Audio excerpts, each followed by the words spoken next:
Herzlich willkommen zu unserer Reise nach Italien und zur Firma Möllhausen. Ihr habt geduldig gewartet, vielen Dank dafür. Jetzt ist es aber soweit.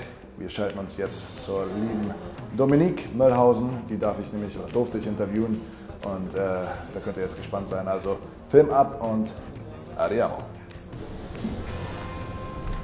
Ihr habt auf mich gewartet. Spaß beiseite. Wir sind jetzt hier im Headquarter von der Firma Möllhausen, was ich euch schon angekündigt hatte. Einer der tollsten Familienunternehmen im Bereich Parfüm, alles was ums Thema Herstellung geht, ne, Rohmaterialien, Duftöle und Co. Und wir werden hier, oder in diesem Raum, wird die neue Smelling Session jetzt sein, denn ich werde mit der lieben Dominique Möllhausen, die Parfümeurin in dem Haus ist, eine wahrscheinlich tolle kleine neue Kollektion kreieren, Zusammenarbeit mit ihr. Also da könnt ihr sehr gespannt sein und wir freuen uns auch sehr. Wir werden jetzt gleich einen Rundgang hier auch machen, ne? Wir werden euch mal behind the scenes ein paar Sachen zeigen. Dann hier zusammen mit den Leuten und Dominique dann, wie gesagt, ein paar Düfte probieren, die wir jetzt so kreiert haben und die Meinungen austauschen. Und dann gibt es anschließend noch ein tolles Interview mit ihr, wo ich sie frage, wie sie schon zur Parfümeurin geworden ist und. Also wird super spannend, ich freue mich sehr, ich hoffe euch wird es gefallen. Von daher, andiamo.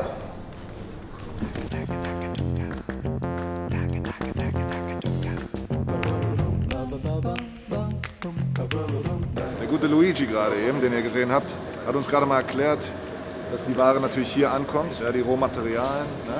Die kommen hier an, sie werden auf alles geprüft, auf Nieren und Lunge sozusagen und wird erstmal abgenommen. Ne? Es wird genau überprüft, ob die Batchnummer mit der Order übereinstimmt. Ja? Und dann wird hier auch abgefertigt, die Analysen kommen hier an, die Samples, die bestellt werden. Und das wird alles erstmal in dieser Zone hier gemacht, ja? Also dass die ganze Überprüfung hier stattfindet. Und jetzt werden wir auch weitergehen und gucken uns den Rest noch an.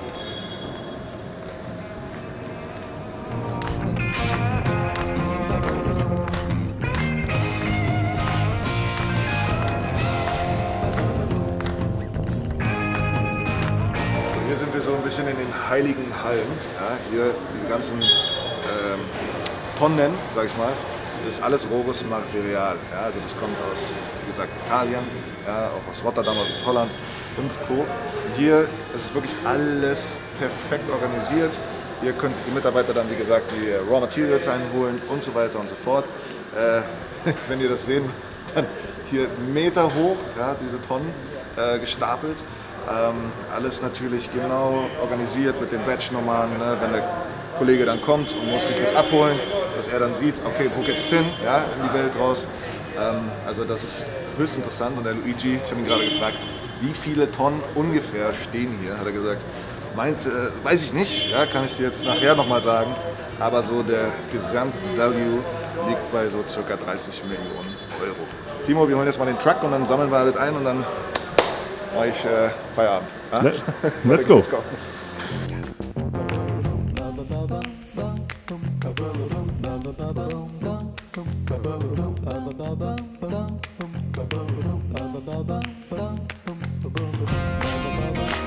Was hier passiert in der nächsten Zone, oder in dieser Zone, sage ich mal, ist, dass hier alles vorbereitet wird. Ne? Wir waren ja gerade in der Zone, wo die ganzen Rohmaterialien in den Tonnen sind. Hier wird es dann quasi rübergenommen, hingestellt. Hier wird nochmal alles überprüft, auch auf Gewicht, ne? Das, was der Kunde bestellt hat. Ob es 1 Kilo ist, ob es 2 Kilo sind oder 10, 30, ist ja immer unterschiedlich. Hier wird das alles nochmal kontrolliert, fertig gemacht, und dann wird es im Prinzip zur nächsten Zone geschickt, um dann abgeholt zu werden und wo auch immer dann die Reise hingeht. Hier hinten sind auch noch riesen Maschinen, Mischmaschinen, die sind extrem teuer, sage ich mal so, an der Anschaffung. Aber hier kann man bis zu 11 Tonnen Rohmaterial mischen. Also die Formulas, wenn ein Parfümeur jetzt eine bestimmte Formel oder einen bestimmten Duft kreiert, kann diese Maschine, die er uns nachher auch, glaube ich, zeigen wird, das in alle möglichen Einzelteile nochmal aufbrechen. Also das ist Wahnsinn. Also das ist Paradies hier für mich. Komm, weiter geht's.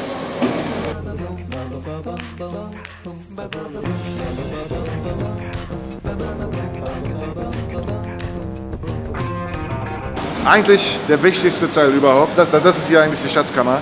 Oben sind die ganzen Tanks, also die Tonnen auch mit dem Rohmaterial drin. Und ihr seht, da führen diese Schläuche hin. Und die werden alle abgefüllt. Es gibt hier 3 Reihen. Einmal Liquid, also Flüssigkeit, die Parfüme und Co. in größeren Mengen, bis zu 600 Liter, quasi 400 Kilo ungefähr. Dann hier in einer kleineren Menge, da seht ihr sogar den einen gerade, der ist beklebt, ja, in so kleineren Mengen, sage ich mal, wie gesagt. Und hinten die andere Reihe, die letzte Reihe, ist dann alles rund ums Thema Puder, ja, also auch im Bereich Kosmetik natürlich auch viel. Also super interessant, super wichtig hier und er lässt mein Herz einfach höher schlagen. Komm weiter.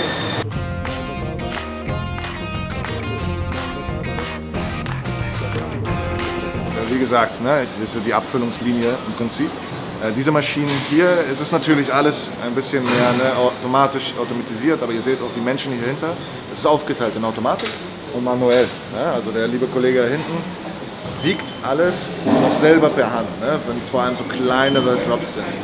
Hier diese Maschinen sind Abfüllmaschinen quasi. Ja? Die sind alle, die laufen 24/7 die ganze Zeit. Das heißt jetzt der Parfümeur oder die Parfümeurin kreiert jetzt was Feines, eine Formel, wird hier runtergeschickt und automatisch von über 3000 Raw Materials wird es ganz genau zusammengestellt und abgefüllt. Ja? Hier hinten, das ist halt wie gesagt manuell.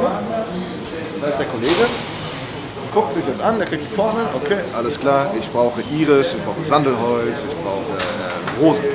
Ja, das sind jetzt vielleicht für einen Hersteller oder für eine Firma. Das heißt, er sucht sich die ganzen raus, ja, um eine Probe zu machen und hat dann eine Art Gerät, was ihm zeigt, 0,5 Gramm muss es wiegen und er muss ganz genau per Pipette die Tropfen dort hineinlegen und dann wiegen. Und dann kommt er in den grünen Bereich und somit weiß er dann, okay, alles klar, jetzt funktioniert es, jetzt ist es fertig, kann weitergehen. Höchst interessant für all diejenigen, die wissen wollen, wie sowas mal funktioniert. Seht ihr, er muss in den grünen Bereich kommen.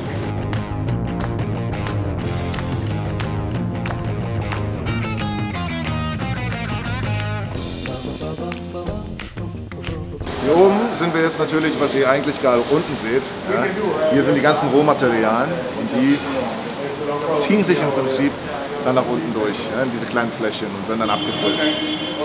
Hier sind so viele Tonnen und die Frage war gerade an Luigi, wie bekommt ihr das denn immer hoch? Die Dinger sind ja sau schwer. Ja, Luigi, habt ihr gerade gesehen, er trägt es noch selber tatsächlich hier hoch auf seinen Rücken. Nein, Spaß, aber wir haben sogar hier einen eigenen Fahrstuhl für die Tonnen. Ne? Und jede einzelne Tonne ist ein einzelne Ingredient, also ein Rohmaterial, wie Rose, Iris, Amber oder Co. Ja, also die werden jeden Tag aufs Neue überprüft, ja, auch wenn mal was Neues zum Beispiel, muss es ausgetauscht werden, komplett gereinigt, desinfiziert werden. Ja, das ist höchst interessant. Ne? Und das ist für diese 3 verschiedenen Reihen, die ich euch auch erklärt habe und gezeigt habe. Also, spannend.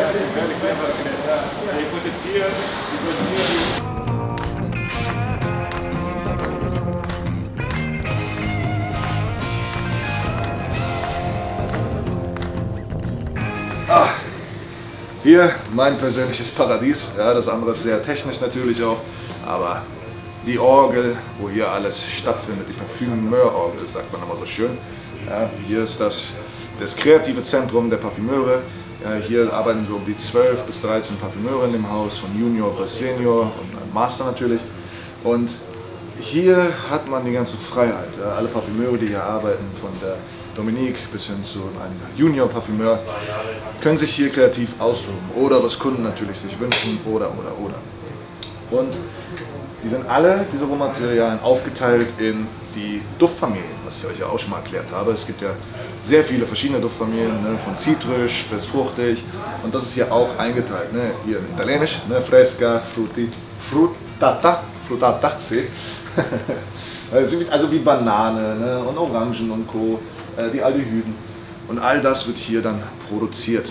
Hinter euch, in dem Raum, in der Cabin sozusagen, wo die Kerzen gerade zu sehen sind, da wird das natürlich getestet alles. Ja? Also die Langlebigkeit, die Qualität, also die Kerzen natürlich, Raumdüfte, Diffuser, die Düfte natürlich auch selbst, die Parfüme. Höchst interessant. Also das hier ist mein persönliches Paradies.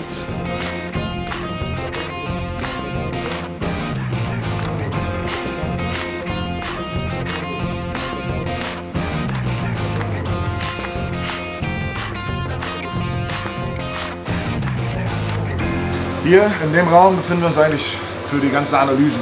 Ja? Die Maschine hier ist wie, müsst ihr euch vorstellen, wie ein Solarium quasi. Ja, für die ganzen Proben, die ganzen Analysen. Denn hier, wenn du es aufmachst, ja, ich mache es jetzt nicht auf, sonst mache ich irgendwas kaputt, aber hier kommt die Probe rein, also die Analyse, und wird getestet auf UV-Licht und direktem Sonnenlicht quasi. Also, ihr müsst euch vorstellen, Sun-Test steht drauf. Diese Probe wird für 48 Stunden, einen Monat, 6 Wochen, was auch immer, getestet, als wäre es im direkten Sonnenlicht ausgesetzt. Ja? Also so merkt man, ob der Duft schnell kippt, ja, oder ob ein Ingredient dabei ist, der das nicht so verträgt oder so, ja, und wie der Duft sich eigentlich dann verhält. Bei den anderen Maschinen hier drüben wird genau so ähnlich gearbeitet, ja, ein bisschen anders, aber wenn jetzt eine Probe getestet werden muss auf die Stabilität, ja, und wie volatil das Ganze ist, oder man ist sich nicht sicher vielleicht, ob es gut hält, was für Compounds da drin sind, ob es alles miteinander verbunden werden kann, dann wird das hier getestet in diesen 3 verschiedenen Apparaten. So. Das heißt, eine kleine Analyse wird genommen, wie eine Art Spritze, was ihr gerade seht, wird hineingefügt, lässt man kurz stehen und der ganze Controller hier measured oder misst das Ganze aus, passt es oder passt es nicht. Höchst interessant, aber vor allem mich begeistert diese Maschine. Das ist phänomenal, weil ich habe es euch auch schon mal gesagt, eure Düfte nehmt ihr bitte aus dem direkten Sonnenlicht raus, ja? Sonst landet ihr irgendwann da drin. In diesem Raum hier werden die ganzen Samples auch vorbereitet, ne? Also in den kleinen Fläschchen, wenn es an Kunden rausgeht, zum Probieren erstmal, wenn sie zum Beispiel ein neues Produkt oder eine neue Kollektion launchen möchten. So, also das ist schon alles cool. Ich liebe es, ich gehe hier nicht mehr weg.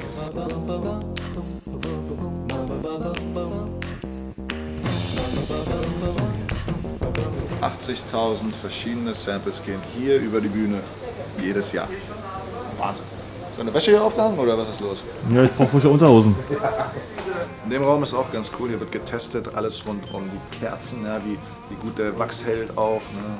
Die ersten Proben werden hier genommen. Aber das Lustige oder was auch Interessante ist, Detergents, also alles rund um die Waschmittel. Ja? Das produzieren die auch, werden hier getestet. Deswegen, ihr seht auch hier die verschiedenen Waschmaschinen. Ich bin jetzt hier auch heute zum... hast du ein bisschen Wäsche dabei? Soll ich was waschen? Ja? Dann wird es getestet hier auf die Qualität und deswegen habt ihr auch die Unterhosen gerade da draußen hängen gesehen. Die sind gerade frisch gewaschen. Tatsächlich.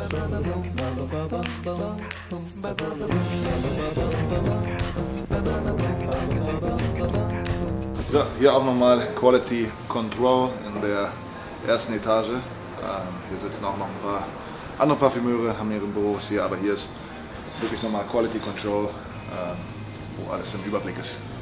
Luigi, grazie mille. Thank you for showing us around.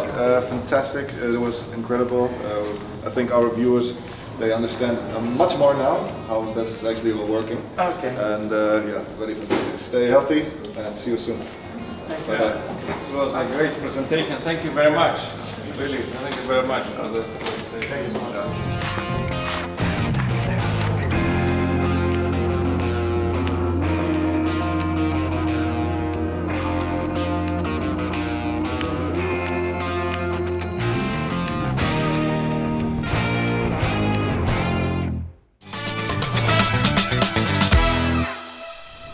So, jetzt sitze ich hier mit der wundervollen Dominique Möllhausen. Sie ist Mitgeschäftsführerin von Möllhausen, wie gesagt, dem wunderschönen Parfumhaus, wo wir jetzt gerade auch die Tour gemacht haben hier. Sie ist die Nase und sie ist die Director of Research and Development in dem Unternehmen und ich habe sie jetzt vor der Kamera. Das macht sie selten auch, was cool ist, was mich sehr freut. Und schaut sie an, sie ist ein Traum, ja, also clever, hübsche Frau, Unternehmerin und hat einfach ein Gespür für Parfum. Das macht es noch umso besser, umso schöner. Und ich frage Sie jetzt einfach mal ein paar schöne Dinge über die Firma, über Parfum selbst. Und dann gibt es zum Schluss noch eine kleine Überraschung, wo sie aber noch nichts von weiß. So, Dominique, thank you very much for doing this, for interviewing us, and for having us in your beautiful headquarters. So tell us a little bit about you first. So I was born and raised in a family that makes fragrances. Yeah. Because this company was started Oh, now more than 60 years ago. 60 years ago? Yeah, by my grandfather. Yeah. And it started its journey in the trade of raw materials for the flavor and fragrances. Then with the passing of the years, we have started in the early 2000s with the design and production of fragrances for all kind of application. Back then I was still a child. And then with the passing of the years, I made my studies and eventually I started working in the company. I fell in love with this job. Yeah. So I decided to continue my studies in this field, and I went to study in Graz. And then I joined the company in 2017. Mulhausen. Mulhausen, Yeah. yeah. And since then I've been here creating smells. Fantastic. So, die liebe Dominique, wie gesagt, sie kommt aus der Nähe von Milano. Ne? Es ist auch ein Familienunternehmen, Mulhausen, gegründet vor 60 Jahren ungefähr von ihrem Großvater. Also auch ein Familienunternehmen, so ähnlich wie bei uns halt. Es sind auch Schwestern und der Papa ist auch noch mit dabei. Unco, right? The Anthony is your dad? Ja. Ja, and he is the CEO. Vor 60 Jahren, wie gesagt, gegründet vom Großvater. Und sie ist sozusagen schon als kleines Kind auch mit reingewachsen. Dann hat sie ihre Ausbildung auch in Graz gemacht, natürlich, der Hauptstadt des Parfums, mehr oder weniger. Und aus Hobby wurde Leidenschaft und dann auch Beruf.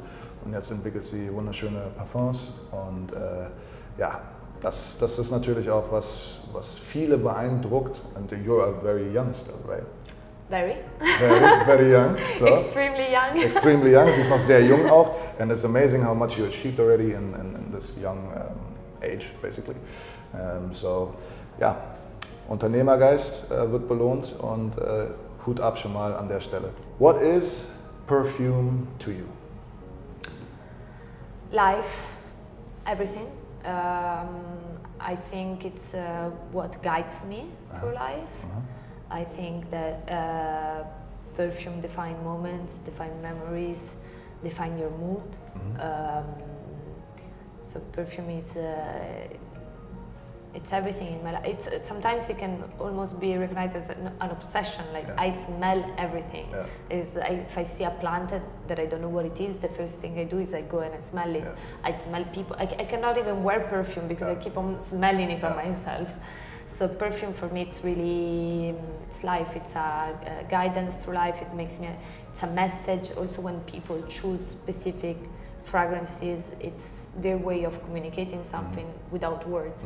So for me, it's really a very important part of my life and of the world that surrounds me. Ich habe sie gerade gefragt, was denn Parfüm für sie ist, was das für sie bedeutet. Es bedeutet alles für sie. Also es ist Liebe, es ist die Art, sich auszudrücken natürlich auch. Es ist Liebe. Und sie ist auch süchtig quasi nach Düften, weil sie riecht alles. Ja, sie sagte gerade, wenn sie jetzt an einer Pflanze vorbeiläuft, die sie nicht kennt, bleibt sie stehen und riecht erstmal dran. Ihr Werkzeug. Ja, also das ist ein Segen und ein Fluch manchmal. I said it's good and maybe sometimes also a little stressy if you smell everything the whole time, you know, especially when something smells a little awkward or bad, for sure. Why should people wear perfume? People should wear perfume because it's an important tool for them to communicate. Okay. To communicate who they are or how they want to be perceived. If they wear it to go outside. But people should wear perfume also because it makes you feel good, it makes you feel taken care of by yourself. So it's really, I think wearing perfume is an act of self-love. It's taking care of yourself. It's like putting face cream. It's like washing your hair and brushing it. You know, it's really something that it's a way to pamper yourself and make you feel loved, first of all, by yourself. You never wear perfume? Very little. Very little. Only if I have events. Okay. Yeah, so if I'm going out, actually, if I have an event, I will wear perfume. But it's almost becoming like a complement to my outfit. Okay. If I come to work, of course, I cannot wear perfume. Of course. Ich habe sie gerade gefragt, warum sollten denn Menschen Düfte tragen? Und sie meinte, naja, es ist ja mehr als nur ein Accessory. Ne? Es ist Selbstliebe im Prinzip. Ja, es gehört dazu. Es soll einen auch schützen quasi, eine Art Expression deiner selbst, ne? Also dass du zufrieden bist mit dir, dass du selbstbewusst bist, und Düfte sollen dich träumen lassen im Prinzip. Und ich habe sie auch nochmal gefragt, ob sie jetzt denn wirklich jeden Tag kein Parfum trägt. Und sie meinte, naja, zu Special Events trägt sie mal, aber wenn du hier natürlich den ganzen Tag im Labor bist, dann trägt man keinen Duft. What is Italy to you? It's interesting because I don't know if you know, but I'm half South American. My mom is from Paraguay. Really? Paraguay? Yeah. Okay. So I have this duality in myself because we spend, since we were born, we spend a lot of time in South America as well. Okay. And in my house, the language is mixed, the food is mixed, and everything. So to me, Italy, it's people always ask me, do you feel more South American or do you feel more Italian? Yeah. And actually depends where I am, because when I'm in Italy, I feel sometimes a foreigner, but when I'm outside of Italy, I feel completely Italian. Yeah. So Italy, it's for sure it's my home. Yeah. It's the place where I was raised. Yeah. And then for me, Italy, it's a place, of endless inspiration, because as I was telling you, I'm very sensitive to art, and Italy is surrounded by beauty, by culture, by art. Yeah. So for me, it's a constant source of inspiration. Yeah, no, definitely. I mean, the whole of Italy is basically art, so to speak. Ja, ich habe sie gerade gefragt, was denn Italien für sie bedeutet, also ihre Heimat. Und sie meinte zu mir, naja, ich bin halb Italienerin, aber auch halb Paraguayerin, I think. Ja, also aus Paraguay kommt ihre Mama. Und sie meinte, naja, wenn ich manchmal hier bin in Italien, fühlt es sich manchmal an, als ob es fremd ist, ja, so ein bisschen. Wenn ich aber wieder woanders bin, dann merke ich 100% Italien, ja, das natürlich auch cool ist. Und sie meinte, na, Italien ist für mich einfach Kunst. Ne? Du hast hier so vieles, was ich immer wieder entdecke und als Inspiration natürlich auch nehme. Von daher, Italien ist für sie ja alles auch, mehr oder weniger. So, this is Berlin Soul. Yeah. You've been to Berlin twice. Twice. But, once you were too young and once... It was too cold. Ich habe jetzt mal hier den Berlin Soul mitgebracht. Ich habe ihr gerade erklärt, das ist mein Berlin-Duft, den ich kreiert habe. Sie war zweimal in Berlin. Einmal war sie ein bisschen zu jung und einmal kam sie im Februar. Da ist es halt einfach arschkalt. So. Ich habe schon zu ihr gesagt, komm bitte erst ab Mai, ja, dann hast du da auch Spaß. Also, think about it. May. May, believe me. A month to go. I swear, otherwise it's too cold. Okay, Berlin Soul is basically me, my personality in this fragrance. Wow. Okay. It's big. Because I am from Berlin. Yeah. And we will see how you like it and if you say, okay, fits or fits not to you. Thank you. And honest, please, if you like it or not. Wow. I really like it.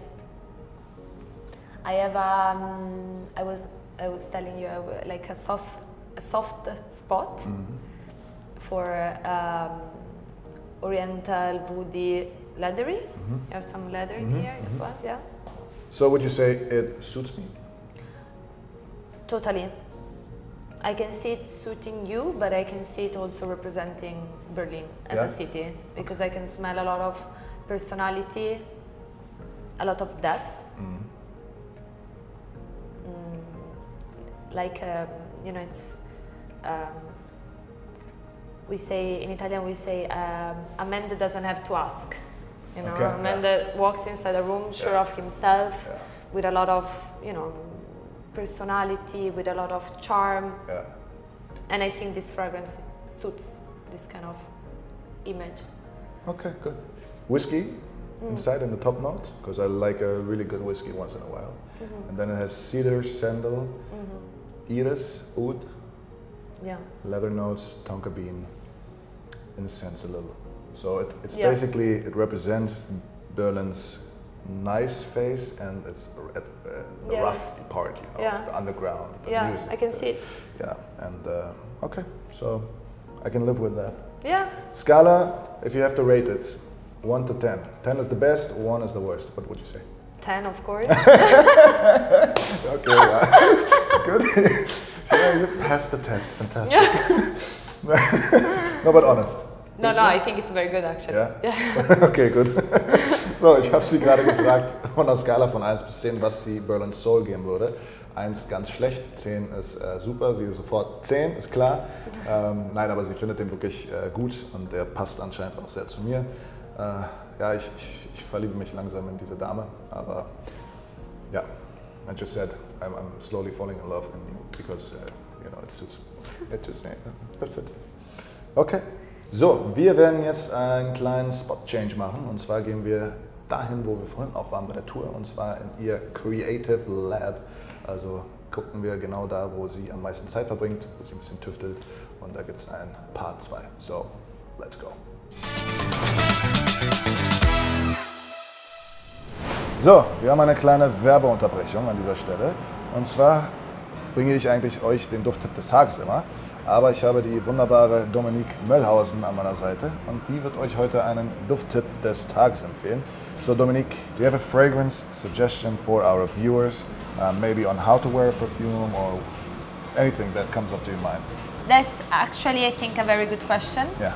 Because I think most of people think that the scent has to be put on the skin, Yeah. which is correct because you can smell the interaction between the perfume and your own skin, your hormones. But finally, I think the best way is to put it on your clothes. On the clothes. Because, you know, with the warmth of your skin, the perfume is going to evaporate faster. Yeah. Meanwhile, with the texture of the clothes, the fragrance gets blocked inside the tissue, and so it lasts longer, and I think it has more space to evolve in its natural way instead of in contact with your skin. So I think it's the most loyal way of wearing a fragrance in the way it was thought, without adding your own smell. You do it yourself? Yeah, I never wear it on skin. Really? Yeah, only on, also on the hair. On the hair, yeah? Yeah, the hair is quite a good But medium. not too close to the textiles, right? No, my move is this. like a rock star. Like a rock You know what I say about it? In German we say Duftwolke. Yeah. It's like a fragrance cloud. Yeah, Can exactly. you say it like that? Yeah, Exactly. makes sense. That's what I do. Seht ihr? Dufttipp an der Stelle des Tages ist eigentlich die Duftwolke mehr oder weniger. Ja? Die liebe Dominique hat gerade gesagt, die meisten Leute, oder wir alle natürlich, denken, Parfum auf die Haut sprühen. Sie sagt aber, Leute, eigentlich Kleidung, Textilien. Ja? Weil auf der Haut, durch die Wärme und den Schweiß vielleicht auch noch, verschwindet der Duft viel schneller und verändert sich natürlich. Auf der Kleidung jedoch bleibt er eigentlich der gleiche und hält auch länger. Und natürlich auch in die Haare kann man sprühen, aber sie sagt auch bitte nicht zu nah ran. Ja, und ihr Signature Move mit der Duftwolke war gerade hier so ein bisschen Rockstar-mäßig, Headbanging, also fantastisch. Thank you. Thank you. Jetzt geht's weiter mit dem Interview. Jetzt sind wir hier im Creative Lab von der lieben Dominique. Just quickly tell me, where exactly are we now? Right now we're in the creative lab. This is basically our playground. When I say our, I mean of the perfumers. Yeah. In this lab we basically have almost 2,000 raw materials, Wow. divided by olfactive family. And the idea is that perfumers can come here to create, get inspired, or study raw materials. Okay. So this is a bit our playground. Yeah. Ja. Ich habe sie nochmal gefragt, wo wir genau gerade sitzen. Wie gesagt, Creative Lab, das ist der Spielplatz für alle Parfümeure. Sie hat hier über 2000 Raw Materials und Ingredients, wo verschiedene Parfümeure von ihnen natürlich trainieren, studieren und neue Düfte komponieren. Und sie meinte natürlich auch, die Düfte oder die Ingredients, Raw Materials sind aufgeteilt in verschiedene Duftfamilien. Ne? Also Citrus, Floral, Fruity, Woody und so weiter und so fort. So, also it looks amazing, you know. I love it if I'm here. It's to see all the different ingredients and It's smell nice. them. Yeah. Where do you get your inspirations from? So everything can be of inspiration. Yeah. As you know, the work of a perfumer, it's a bit like the work of an architect. Yes. So we receive commissions, we receive ideas from our clients. Yeah. So let's say that for sure one of the first source of inspiration is the communication, the interaction with our clients that throw challenges at us. So this is for sure one inspiration. And then when I create by and for myself. So without a project, without a client's project, I usually get inspiration from music or from travels or moments. So a bit of everything that makes me feel some sort of emotions. Fantastic. Ich habe sie gerade gefragt, wo sie ihre Inspiration dann herbekommt. Da meinte sie hat es aufgeteilt so ein bisschen in zwei Sachen. Das eine natürlich von allem, vom ganzen Leben, ja, ist klar. Natürlich aber auch von den Customers, ja, also von zum Beispiel Unternehmen, die jetzt ihre eigene Duftserie rausbringen möchten. Ne? Also die erste Kommunikation mit denen sozusagen als Inspiration, weil die geben der Dominique zum Beispiel die Challenge. Ja? Ich möchte einen Duft, der nach so und so riecht. Und sie muss es ja kreieren und was liefern. Das zweite ist Reisen, Travels, ne? Menschen selbst, Orte und alles, was sie auch selbst glücklich macht, inspiriert sie. Greatest achievement? Well, so far in 2020, I was rewarded with the Perfumer of the Year award. Oh wow! Yeah. Congratulations. So by far, this is my greatest achievement work-wise. Yeah. Okay. Sie wurde, ich habe sie gerade gefragt, ihr größte Achievement, ihre größte Leistung, und sie meinte, naja, arbeitsmäßig wurde ich letztes Jahr ausgezeichnet mit dem Perfumer of the Year Award, also Chapeau, ja, fantastisch. Greatest failure or regret? I don't. When you sent me the ideas of, kind of questions that you wanted to go through together in this conversation, when I read this question, I really start thinking a bit of introspective about myself and my life, and I have to say I have no regrets. No regrets? No, I think I did. I always do what I want to do. Okay. In one way or in another, and if I don't do it, it's because at the end I didn't really want to do it. Okay. So as far as regrets, I have no regrets. Okay. I also am not I'm quite a positive person and not really dramatic, so as well as failures, I don't see failures. Like maybe sometimes I did not achieve what I wanted, but for sure I learned something in the process. So okay. No failures, no regrets. Very well. Ich habe sie gerade gefragt, natürlich, was sie schon mal bereut hat, oder die größten Niederlagen. Meinte sie zu mir, du ehrlich, bereuen tue ich nichts. Und aus Fehlern lernt man halt. Also klar, das ist das Beste, was man machen kann. Also bereut nie was, probiert alles aus, fallt hin, steht aber wieder auf. Das ist ganz wichtig. Positive fragrance memory of your past. Paraguay? Maybe. Paraguay. Yeah, okay. Paraguay is a very peculiar smell. Yeah. That it's very strong, not necessarily pleasant, in the sense that it's it's the heart of South America. It's very wild. It's very tropical. And the second you land in Paraguay, the plane gets invaded with this smell, and it's actually the smell of palm flower. I don't know if you ever had the chance, but it's very, very green. Yeah. It's almost, it's humid, it's green, it smells almost like mud. Yeah. So it's very strong, but of course for me it's a memory of home. You know, I always was a holiday moment for me, so of course it's a sweet memory. What else? The smell of sea, of course. And also, I told you I was raised in Monza. Yeah. So Monza has this massive park. Yeah. And in the park, in the period of May, June, the garlic plant starts coming out.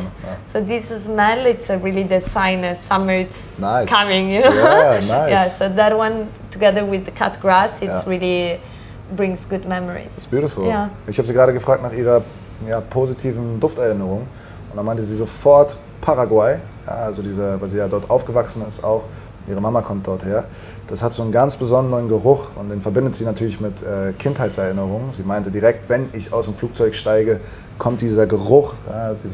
Paraguay liegt halt im Center Südamerikas, so erdig so fast, ne? so moosig fast. Sie meinte, das ist so was ganz Besonderes. Dann in Italien ist sie in Monza auch groß geworden. Monza kennen viele wahrscheinlich von euch, wegen Ferrari, ne, of course. Ja. Aber sie ist da groß geworden und sie meinte, so im Mai, Juni fangen so die Knoblauchpflanzen an zu wachsen. Und das kennt sie halt von klein auf noch und kennt diesen Geruch und verbindet damit halt Sommeranfang auch. Also beautiful. Negative fragrance memory. Negative fragrance memory. You know, my perception of negative has changed a lot since I started working. Okay. Because before I would associate a bad smell with, you know, a repulsion. Yeah. So, okay, the fecal smell, or again, I lived in an area which was very green. So, you know, in autumn they start fertilizing the land and so on. So I used to associate these smells, which are very strong. They can be animalic, they can be fecal, or even the smell of things that make us sick, because usually this is what we don't like, you know, the smell of vomit, the smell of disease.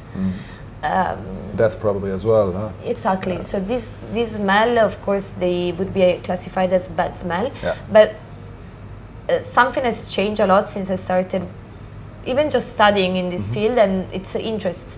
So even when something smells bad, I still want to smell it. Like, I'm interested in understanding why exactly it smells bad. Associated to, I think, smells that I associate to bad experiences in general. Ich habe sie natürlich auch gerade gefragt, was ihre negativste Dufterinnerung ist.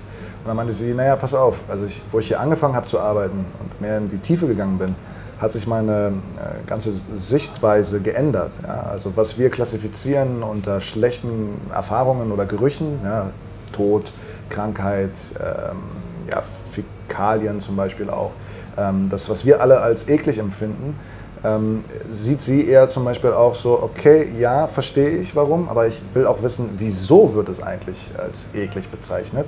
Und natürlich schlechte Erfahrungen in ihrem Leben hat man immer als Erinnerung, als Duft. Nee, definitiv. Possible future projects that you can talk about. Yeah, so I think the most exciting projects that I'm now part of is the building of the new factory. Okay. So the factory that you visit now, it's probably the last time you're gonna see it. Yeah, really? Because we just bought a new site, which is gonna be 3 times bigger than this one. Wow. That we are almost building from zero, and I'm part of the committee that is taking part of the development of this site. Yeah. And I think the most exciting thing is in a time of where sustainability it's at the center of the attention of everybody, having the chance of building from zero, it's huge. So I think this is the most exciting thing for our company, to come. Ich habe sie gerade gefragt noch, was natürlich so Zukunftsprojekte sind, und dann meinte sie, naja, pass auf, dass das größte Projekt ist, wir bauen gerade ein 3-fach so großes Gebäude, sag ich mal, unser Headquarter nochmal neu. Das, was du hier siehst, du wirst wahrscheinlich zum letzten Mal hier sein, und das, was du gesehen hast, wird es so nicht mehr geben. Mit ganz vielen neuen Sachen, und sie ist halt im Komitee und hat viel Einfluss und Gestaltungsrecht dann und freut sich extrem drauf. I'm looking forward to visit you in the new one then, and of course our project together, I'm looking forward as well. You forgot about that. Of course. Nein, and if you had any suggestions for young, striving perfumers who want to become a perfumer, like a perfumer, boys or girls, what tip, what suggestion would you give them? I think it's a job that you never stop learning. So my key and only suggestion is study and try. Study and try. Yeah, experiment different ingredients together, smell all day long, smell. Yeah. Great. Ich habe Dominique gerade gefragt, ne, was muss denn jemand, also wenn er Parfümeur werden möchte, was hat sie irgendwelche Tipps oder sowas? Und sie meinte, was soll ich dir groß erzählen, ja? Wenn du Parfümeur oder Parfümeurin werden möchtest? Dedication, of course. Ja? Also du musst dranbleiben und studieren und nochmal studieren. Ja? Also study. Du musst einfach dranbleiben, und wenn du es wirklich lernen willst, dann musst du dranbleiben. Also, know your ingredients. Und kennt eure Ingredients. Das ist ganz wichtig. Denn das hier müsst ihr alles wissen, wenn ihr Parfümer werdet. Ja? Also überlegt euch das nochmal gut. I just told them, if you want to become a perfumer, you have to know all of them. Yeah. And so think about it if you really want to become one. Yeah? Exactly. So, Dominique, thank you very much for the interview. It was great. Thank you for having us. But it's not done yet. I have a game with you to play. You ready? Yeah. It's basically, you just have to answer one. Okay. Yeah, you have this or that. Because I want to get to know you a little and my viewers as well. I'm ready. You're ready? Yeah. Oh, sorry. This is how we do it? This is how we do it. Okay. Ready. Die Challenge. We do it quick. Okay. Okay. Citrus or spicy? Citrus. Cats or dogs? Dogs. Beach or mountains? Difficult. Beach. Beach. Yeah. Bar or club? Bar. House or classical music? Difficult. Both. Depends. Depends on the occasion. It depends on the occasion. Okay. I cannot. This is too difficult. Amber or oud? Amber. Eau de parfum or eau de toilette? Parfum. Pasta or pizza? Pasta. Day or night? Night. Being invisible or able to fly? Able to fly. Red or white wine? Red. Milano or Paris? Milano. Of course. Perfecto. Yeah, you answered all the questions I also answered almost, I swear. Great. But house or classical music? You can't decide. No, I have. I like too many genres of music, and it really depends. I go from. You wouldn't believe the music I listen to. I go from classic to house to reggae to rock. I love blues. I love jazz. I love reggaeton. You name it. And I think there is not a side of music I don't like. Okay. I listen to Japanese music, to South American music, to it's a bit wild, my selection. Awesome. Thank you so much. It Thank was you. Lovely that nice. You're having us. I hope it was fun for you as well. A lot. Yeah? A lot. First actually fun interview. First fun interview? Thank you so much. Das erste lustige, schöne Interview meinte sie gerade. Hast du es gehört, Timo? Ja. Wir haben es geschafft. Nein, ich habe mich nochmal vielen herzlich bedankt bei ihr. Thank you so much. Great. Lovely meeting you. Same. Und an euch, wir sehen uns demnächst wieder und bis bald. Ciao, ciao. Bye. Ciao. Ja, super, ne? Italien. Bombenwetter. Fantastic. Oh Mann. Sorry. Scusa. Scusi. Hört die mich nicht, glaube ich, ne? Janet. Die will, glaube ich, nicht. Ups. Siehst du, ich fall hier um.